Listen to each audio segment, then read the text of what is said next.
Halo, selamat datang kembali di Islah ID. Gua Tasori, Saya Fikar. dan kita akan ngebahas satu topik yang seperti biasa relevan dengan kehidupan kita sehari-hari, dan kita akan membahas dalam perspektif Islamian muda. Kita main apa nih? Gua tuh tertarik sama pembahasan politik karena memang sedang hangat sekarang. Iya. Dan gue juga seperti biasa sudah menyiapkan pertanyaan-pertanyaan di HP. Ya.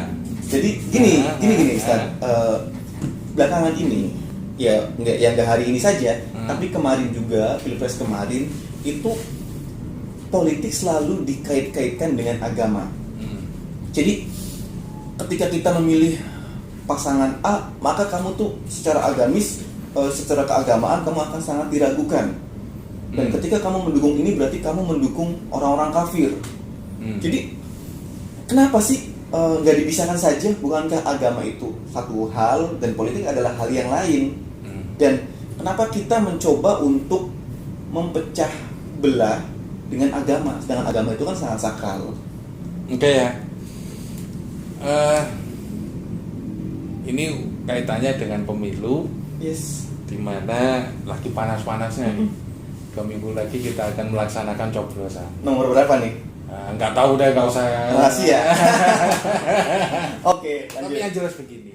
Yang pertama, sulit untuk memisahkan antara urusan dunia dan urusan akhirat. Berarti harus disatukan. Jadi konsep sekuler itu tidak dikenalkan atau tidak dikenal dalam Islam. Doa kita saja itu sudah mencerminkan loh. Rabbana atina fid dunya hasanah wa fil akhirati hasanah. Jadi urutan kita itu ya dunianya baik berdasarkan agama, ya kan, akhiratnya baik juga berdasarkan agama. Itu pertama. Jadi untuk kemudian mengatakan bahwa memisahkan antara agama dan kekuasaan atau agama dan politik itu dalam Islam ditolak. Oh, berarti harus bersatu. harus bersatu. Ya dunianya jalan, akhiratnya juga jalan. Oke, berarti pilihan ulama mendekati para pemimpin itu Ya udah bagus itu. bagus. Di kita ini kan nggak sekuler, berketuhanan yang maha esa, mengakui agama. Yes. Gitu kan? Ya itu sudah lebih dari cukup itu, bahwa di dalamnya bahkan di dalam diri bangsa Indonesia sendiri sekarang ini beberapa aturan Islam itu sudah menjadi undang-undang. Yeah. Undang-undang perkawinan, undang-undang pasar modal, investasi syariah, kemudian bank muamalah sebagai alternatif dari bank konvensional. Itu ada bahkan zakat, wakaf kan gitu. Itu sudah bersesuaikan dengan syariah kan gitu. Mungkin ada modifikasi yang disesuaikan dengan uruf bangsa Indonesia, yaitu kebiasaan bangsa Indonesia selama tidak bertentangan dengan syariah atau nas yang sore. Nah, ini agak dalam lah. Itu yang pertama ya, yang pertama agak sulit ya kalau untuk mengatakan bahwa politik itu urusan dunia dengan urusan akhirat itu berpisah. Yang kedua, dalam Islam itu bentuk pemerintahan itu tidak dijelaskan. Di Al-Quran sendiri nggak ada perintah untuk mendirikan khilafah. Nggak ada. Khilafah itu produk budaya yang kemudian bisa berubah pada bentuk-bentuk kerajaan, pada bentuk monarki, atau bahkan jika sekarang ini yang ada selama itu menjalankan unsur-unsur syariat, maka itu bisa dikatakan sebagai negara yang Islami. Artinya bisa muncul dalam monarki, bisa muncul dalam bentuk republik, kerajaan ya, dan sebagainya. Jadi nggak ada di dalam Islam itu harus mendirikan khilafah sesuai dengan yang diperintahkan oleh sesuai yang diperintahkan oleh Al-Quran, nggak ada kayak gitu. Karena Al-Quran sendiri tidak memberikan tuntunan rigid ya, secara spesifik harus mendirikan khilafah. Oke. Jadi bagaimana? Yang penting itu ada wa amruhum syura bainahum. Nah, gitu. Ya kan? Yang pertama untuk urusan yang mengikat atau menyangkut hajat orang banyak itu syura. Syura itu maksudnya musyawarah. Apa saja mau bangun dimusyawarahkan, mau menerapkan hukum kemudian di masyarakat dimusyawarahkan kan gitu. Nah, terus kemudian yang kedua dalam prinsip tersebut ya kan itu adalah keadilan. Waidah ketika menghukum ya kan itu fahkumu bil adl, yaitu supremasi hukum. Artinya hukum itu tidak tebang pilih. Nah itu pemerintahan yang ada dalam Islam, mau bentuknya republik, mau bentuknya kerajaan maupun apa, ya itu terserah. Nah kemudian dari situ juga ketika Islam tidak mengharuskan satu bentuk pemerintahan atau sistem pemerintahan, maka ketika dirasa bahwa di Indonesia ini ada pilihan dan negara yang dibentuk adalah republik, maka sah-sah saja itu, gitu kan? Dan ketika seseorang memilih, ya kemudian harus dipahami bahwa pilihan tersebut adalah pilihan rakyat. Kalau dulu zaman-zamannya sahabat itu ada baiat. Baiat langsung. Baiat itu bukan dari Rasulullah tapi dari masyarakat, dari para sahabat yang lain, dukungan. Lah, bentuk dukungan itu ya sekarang itu kita nyoblos itu. Nah, itu yang sesuai dengan kemudian yang ada di zaman sekarang. Jadi mengikuti sunnah syariat banget ya. Sunnahnya para sahabat ketika memilih pemimpin gitu ya. Sunnahnya itu tradisional para sahabat ketika memimpin. Ya caranya ya menurut saya ya pergi ke tempat pencoblosan untuk membaiat siapa yang ingin jadi kita pilih gitu di antara capres dan cawapres kan gitu. Yang golput nih. Oke, gitu. Dan gue juga pernah baca nih, jadi baru inget nih, gue tuh pernah baca judulnya apa lupa ya. Cuman dalam buku itu judulnya Kitab Leadership, ditulis sama Imam Ghazali, bahwa Imam Ghazali itu pada masanya dia itu menulis satu buah surat dan diberikan untuk pemimpin, dikhususkan untuk pemimpin. Nah dari situ berarti ya memang para ulama atau orang alim itu ya perlu untuk masuk ke dalam politik. Sedangkan hari ini nih Ustadz, kemarin itu gue lihat ya ada ulama yang sangat alim, terus dia pro ke beberapa nomor gitu ya, ke salah satu paslon, dan akhirnya dibilang bahwa oh ini mah ulama bahwa ini mah ulamanya enggak kredibilitas keilmuannya tuh diragukan dan seterusnya. Padahal kalau misalnya kita melihat sejarah saja, lah ulama itu malah ikut di situ. Jadi begini, ini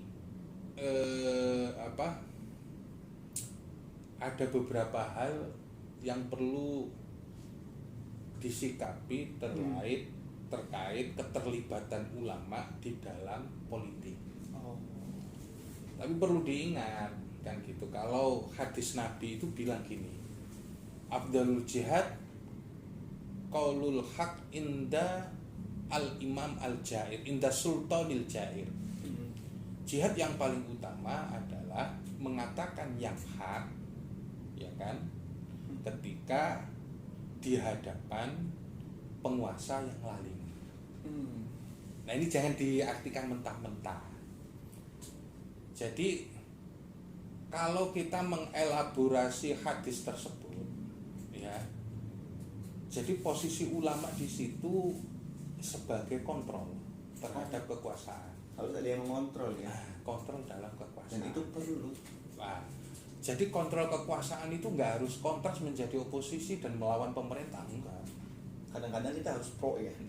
Ya kalau teman dekat yang nasihati kan lebih enak. Iya, lebih mau. Kalau misalnya maunya seorang penguasa itu tunduk kepada satu ulama, ya kan? Yang bisikinnya kalau ulama yang dia tunduk kepada yang penguasa tunduk kepada ulama itu kan lebih gampang. Iya. Nah, itu cara. Itu cara loh ya.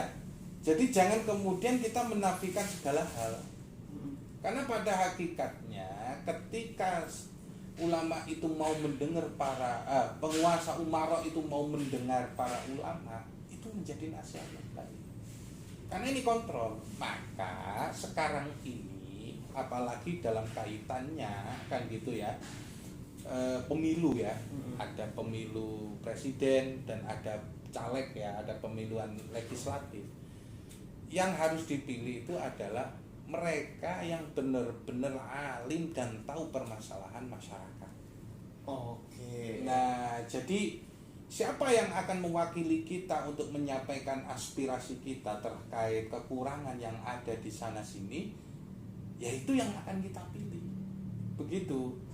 Jadi ketika kemudian memposisikan bahwa di negara Indonesia ini ada trias politika, sebenarnya sudah selesai itu. Oke. Jadi ada legislatif, ada yudikatif, ada eksekutif. Yang eksekutif itu adalah presiden dan menteri, kan? Kemudian legislatif itu adalah aspirasi rakyat, DPRD dan DPR, kemudian MPR. Kemudian yudikatif itu ya kehakiman itu.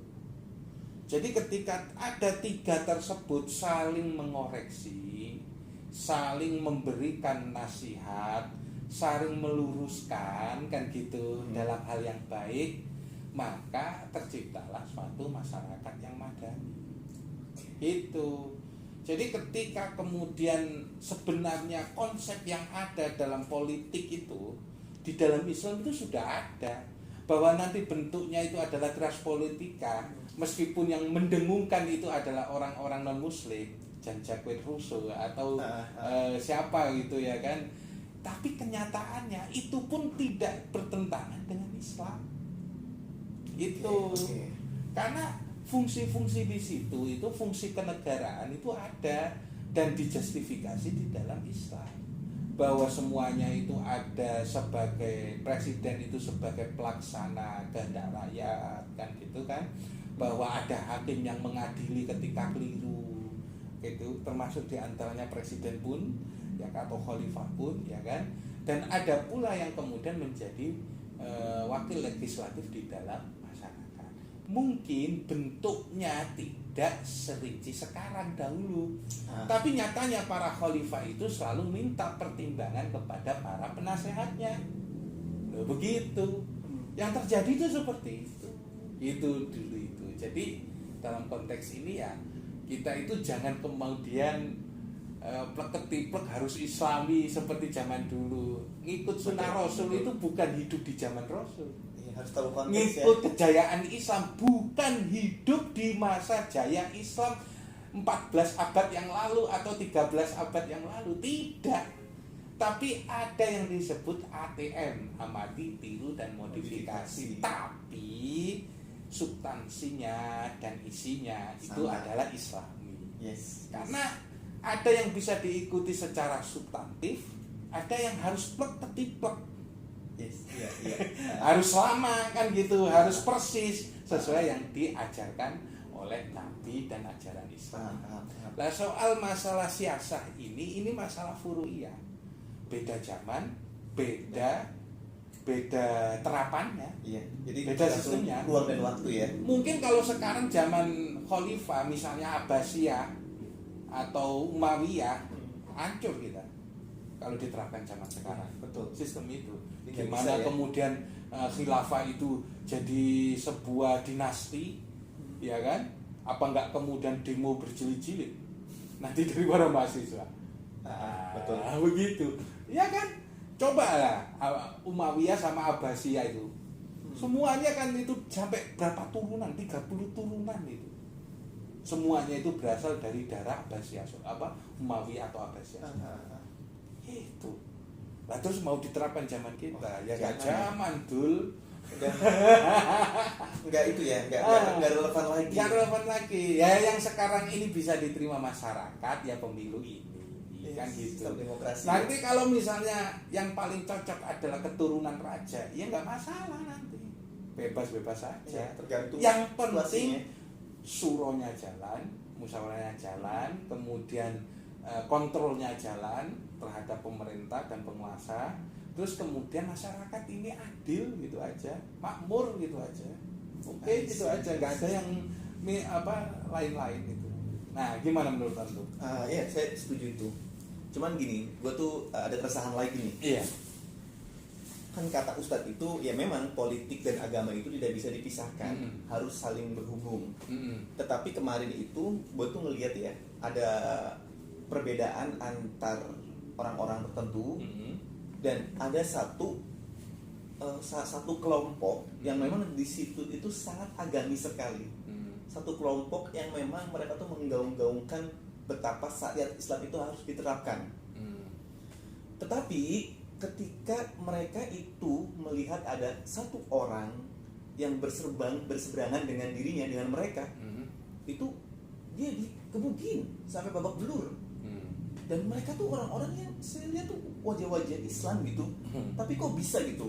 Gara-gara politik, orang-orang Islam itu sendiri malah menghakimi orang yang berseberangan, dikebukin. Kalau nggak ada yang nolongin mungkin bisa babak belur banget. Itu gimana? Jadi sebenarnya yang terjadi pada fenomena sekarang ini itu adalah al-Islamu mahjubun bil muslimin. Islam itu justru ditutupi atau dinihilangkan atau dikubur nilai-nilai Islaminya oleh orang-orang Islam sendiri. Al-Islamu mahjubun bil muslimin. Secara substansi dan nilai serta ajaran nggak ada yang masalah dengan Islam itu. Ada ya. Tapi yang perlu dijelaskan, ada beberapa orang yang memahami Islam secara parsial. Secara tekstual. Parsial itu memahami sebagian, tapi sebagian tidak dipahami. Oh, setengah-setengah. Setengah. Nah, Islam setengah lah istilahnya. Yes. Nah, untuk mencapai kemudahan bahwa Islam itu mudah, juga nggak harus dipahami secara setengah. Nggak bisa ya? Nggak bisa, gitu loh. Jadi harus memang benar-benar paham tentang masalah agama. Tapi apakah itu sulit? Ya, yang sulit-sulit itu memang ya bagiannya para ulama. Tapi begini, kenapa sih itu muncul hal-hal yang kemudian mengatasnamakan Islam, ya kan? Tapi kemudian itu menunjukkan berkebalikan dengan Islam itu sendiri. Kenapa itu muncul? Ya karena setengah tadi. Itu setengah tadi, bahwa memang diakui dalam ajaran Islam dalam beberapa hal yang spesifik kan gitu. Ya kan, ada yang kemudian memberikan teks secara yang kalau dipahami secara tekstual, ya kan, itu mengakibatkan orang itu menjadi ekstrim. Oh, berarti nggak bisa secara tekstual ya? Secara tekstual, lebih kayak gini. Perlu untuk kapan-kapan ini akan kita bahas secara lebih luas, khusus ya? lebih luas kan gitu ya. Misalnya kita sekarang ini berdampingan dengan non muslim. Nah, kita itu jadi bangsa Indonesia, ya kan? Jadi bangsa Indonesia itu berkat kerjasama antara muslim dan non muslim.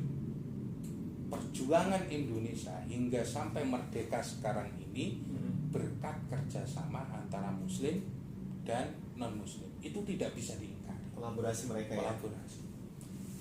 Loh, kemudian kalau kita ingin menjadikan non muslim itu sebagai kafir dhimmi, ya kan, kepada non muslim yang hidup di kalangan Indonesia, di wilayah negara kesatuan Republik Indonesia, bisa nggak? Bisa. ya, kafir dhimmi atau akad dhimma itu ditaklukkan tanpa peperangan.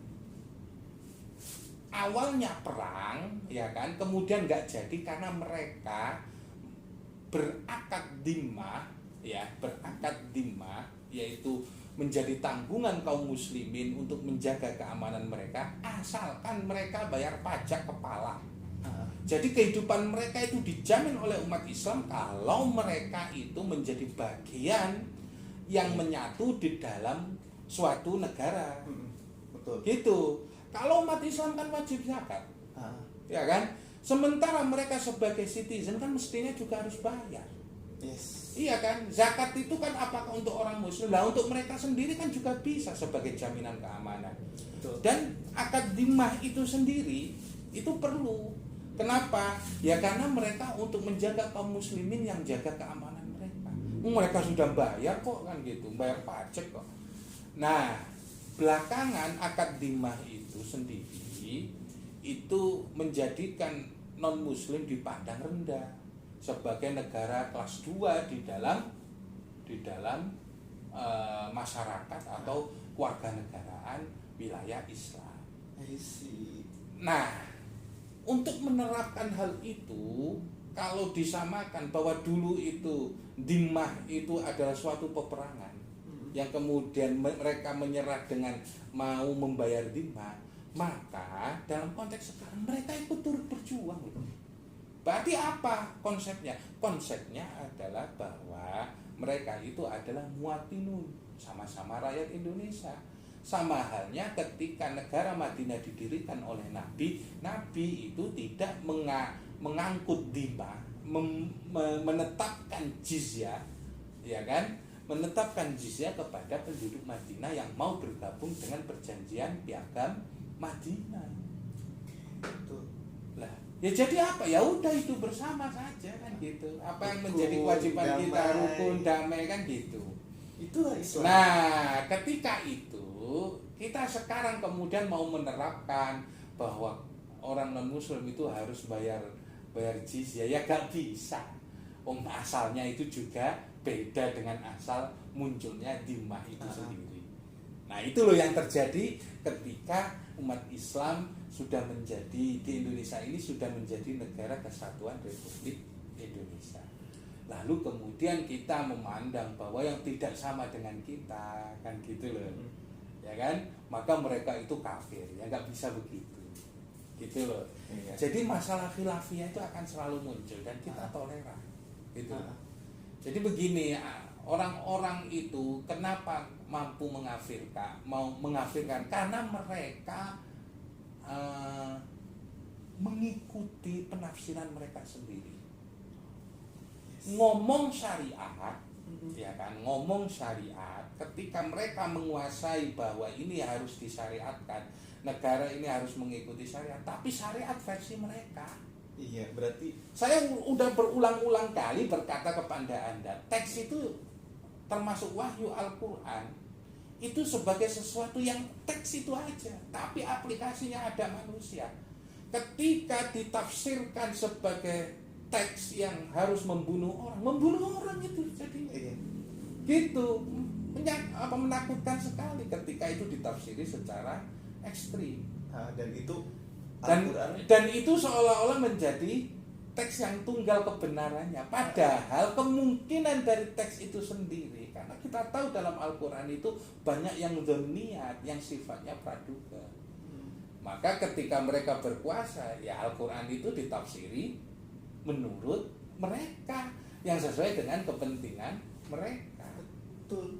Kepentingannya sendiri, ambisinya sendiri. Contoh nih, dulu tuh Khawarij nafsiri wa man lam yahkum bima anzalallahu fa ulaika humul kafirun. Mereka itu berani menafsirkan, mengafirkan Ali radhiyallahu an, ya kan? Sahabat Nabi yang menjadi pintu ilmu, babul ilmi, itu dengan menggunakan ayat tersebut. Gimana nggak jahat mereka? Bahwa teks itu, bahwa sesungguhnya ayat itu turun untuk orang Yahudi, kemudian mereka ahli kitab, mereka terapkan kepada ahli yang benar-benar muslim. Bahaya juga Bahaya ya. kayak gitu itu. Namanya. Lah ketika bayangkan kalau mereka itu menguasai negara, kemudian memegang senjata, apa nggak dipenggal kepala lo? Chaos. Jadi itulah pentingnya kita ini kembali lagi memilih pemimpin yang alim, pemimpin yang soleh, pemimpin yang tahu betul apa yang menjadi problematika rakyat. Nah, itu yang kemudian harus menjadi tolok ukur dari sebuah pemilu ini. Saya kira cukup di sini ya. Iya. Udah 30 menit. Iya. Dan gimana? jawaban gue udah terjawab semua. Pertanyaan ya. udah Oke. dijawab semua. Mudah-mudahan itu bisa menjadi bekal lah untuk berapa 10 hari ke depan ketika mencoblos. Dan gue akhirnya punya gambaran nih mau nyoblosan siapa nih. Saya nggak harus mengapa menyebutin di sini. Ya, nanti di belakang kamera lah. Tapi saya kira Anda semuanya yang menyaksikan podcast ini Anda sudah mempunyai pilihan. Yes. Gitu, Dan itu semoga menjadi pilihan yang terbaik. Ya. Atau mungkin perlu direnungkan kembali apakah kayaknya waktunya sudah habis nih. kita tutup aja. Kita mohon diri ya. Ya. Saya Ahmad Zulfikar. Gua Rasari. Jaga tetap waras ya. Yes.